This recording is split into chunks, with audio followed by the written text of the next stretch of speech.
Hey there, everybody. I'm Jeremiah Bentley. I'm the Vice President of Marketing and Community Affairs for Texas Mutual Insurance Company. Um, I'm excited to be here and talk at See Us Give. Appreciate all of y'all joining in. This is probably not the event that you're expecting to have, so I also want to say that I appreciate the I Live Here, I Give Here team for their ability to take the bull by the horns and pivot and really change things up and hopefully bring y'all the meaningful and enjoyable experience that you'll be able to learn from and get good information out of, even though we can't all do it in person. And I really look forward to the chance to see all of you again. I was asked to spend a few minutes kind of talking a little bit about my personal journey at Texas Mutual and philanthropy, some of the things we're doing, some lessons that I've learned from people who are important to me and influences, and just maybe some things that you'll be able to use. And hopefully, as you explore your philanthropy journey and grow as leaders, you'll be able to learn some of these things and hopefully get some input that's useful to you. So, for those of you who don't know, Texas Mutual is the largest provider of workers' compensation insurance in the state of Texas, and I have worked there for a long time. I actually started 20 years ago answering phones and filing paperwork in the government affairs office, and I've had the good opportunity over the course of the time that I've been there to have 6 or 7 different jobs. And, I've moved up and everyone has been creative and sustaining and different. And I think the thing that I'm the most proud of out of that is that every one of these positions, other than the first one, was one that didn't exist before. So, I was in a role that was defined, and then I was always able to find things that sustained me, things where I could bring value and I could grow and I could grow personally and I could grow in what I contribute to the organization. And whenever I did those things, the company was always there for me to reward me by moving on to the next job. So I mean, the number one piece of advice is I can give you is find a culture that works for you and it's meaningful for you. Make sure that what you're doing adds value to it. And if you do those things and you prove your worth, then like the opportunities are going to come, and they may not always come as fast as we want, but it's just really important that you take the next step, that you show up. And I mean, you can't, you don't assume that anything's for granted, but that you really make the action and do the things that contribute to your own personal growth, because nobody is going to be able to advocate for you and help you like you can. And I got a really good piece of advice from a friend of mine years ago.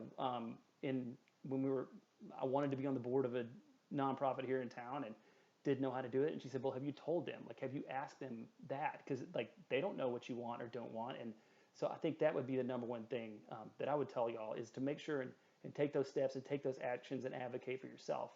I had the good chance a few years ago to lead a communications team that was just a writer, a designer, me, and an administrative professional, and we didn't do any community affairs work.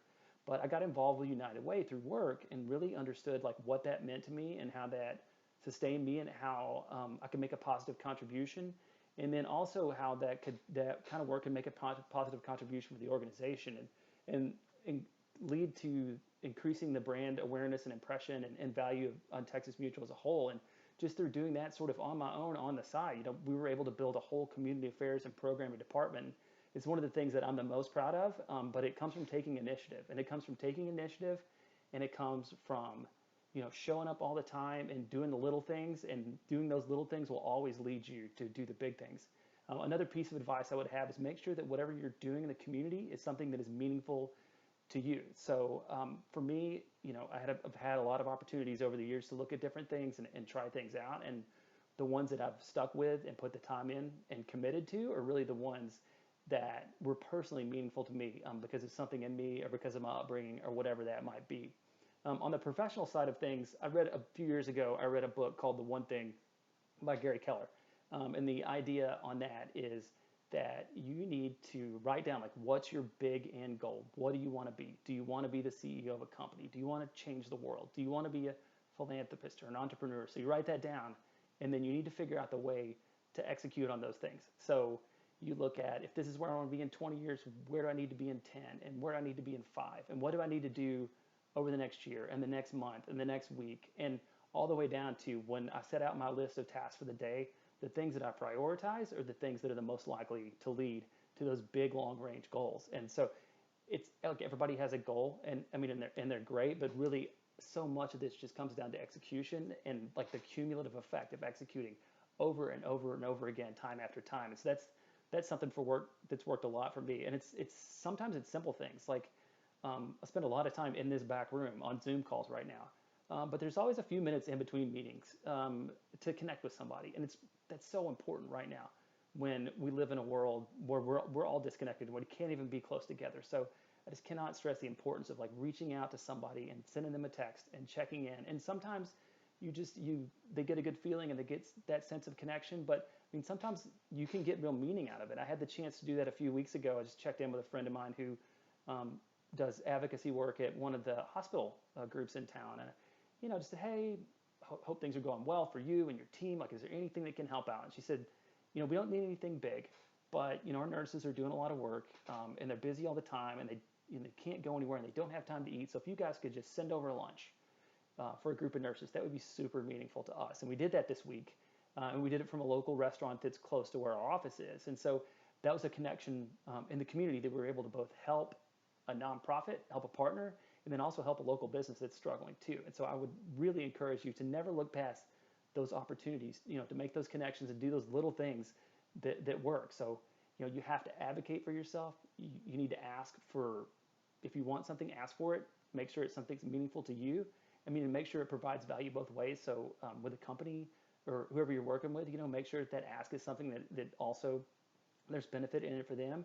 And then, like I said, just show up over and over again from time to time. And that's something I learned at a young age from many of the influences that I met. The most important one in my life being my parents, but more specifically my mom, who we didn't grow up with a lot, but she just raised us to appreciate what we have and to kind of know that, no matter how good we had it or bad we had it, somebody always had it worse. My parents we were like the only foster parents in this really small town in North Texas. So we spent a lot of time getting up in the middle of the night and going up to the county jail and picking up kids that were in bad situations where the parents had gone to jail and needed some place to stay. And, sometimes they'd stay with us for 12 hours. Sometimes it would be a week. Sometimes it would be years. I have two sisters that we adopted through that. And I think just that modeling and that behavior out of my mom were really something that was really meaningful and important to me. And in the same way, throughout my professional career, I found people who either were where I wanted to be, where I wanted to go, who I just reached out to. And you can never be afraid to do that. So there's a lot of great people in town that I've connected with that at first I would be timid or afraid to ask or afraid to reach out to them because they are like up here and they're such a big deal and they're not going to have time for somebody like me. But almost always they did. I mean, you're not going to get 100% success and you're not going to get 100% connection. But the kind of people that you really want in your life, the people you want to help you out, those are going to be the people that write you back and they give you that opportunity and they give you that chance. And so I would really encourage everyone here that if you just don't be afraid, be bold, be aggressive, take action. There's nothing quite like the value of action, and especially like thoughtful and deliberate action. So take action like with an eye on something bigger and something long term and something at the end of the day, and it just things will work out for you. And I promise that. And I'm really proud of what we've managed to build at Texas Mutual over time. We have this informal thing where we like to talk about how we want to be the HEB of work comp insurance. And in no time has it been more evident than now, about how great HEB is, and that's something you get. And that's, I feel like because we have the long-term goal of this program and we find ways to execute again on it day to day and in the moment, we're able to do things that are at scale in a way that we didn't always before. So we were just able to deliver $2 million statewide in emergency response grants to nonprofits, food banks, United Ways, people who are really doing important work on the front lines. And we were able to do that, and we were able to do that in right away in really short order and with the trust of the organization because everybody understood where we were going. We had always delivered and added value and showed up and earned that trust over time. And I just can't stress enough how important that is to both combine strategy and execution because one of them without the other just doesn't it's not going to get it done in the world. And so hopefully you'll be able to apply that in your own life. You'll be able to find an organization that supports you, a culture that fits you, a group of leaders that sort of see the value in you and see what you can bring and just prove yourself over and over again. And Lord knows how far you will go. So I just want to wrap up by thanking you again for listening to me for a little bit and for inviting me to speak.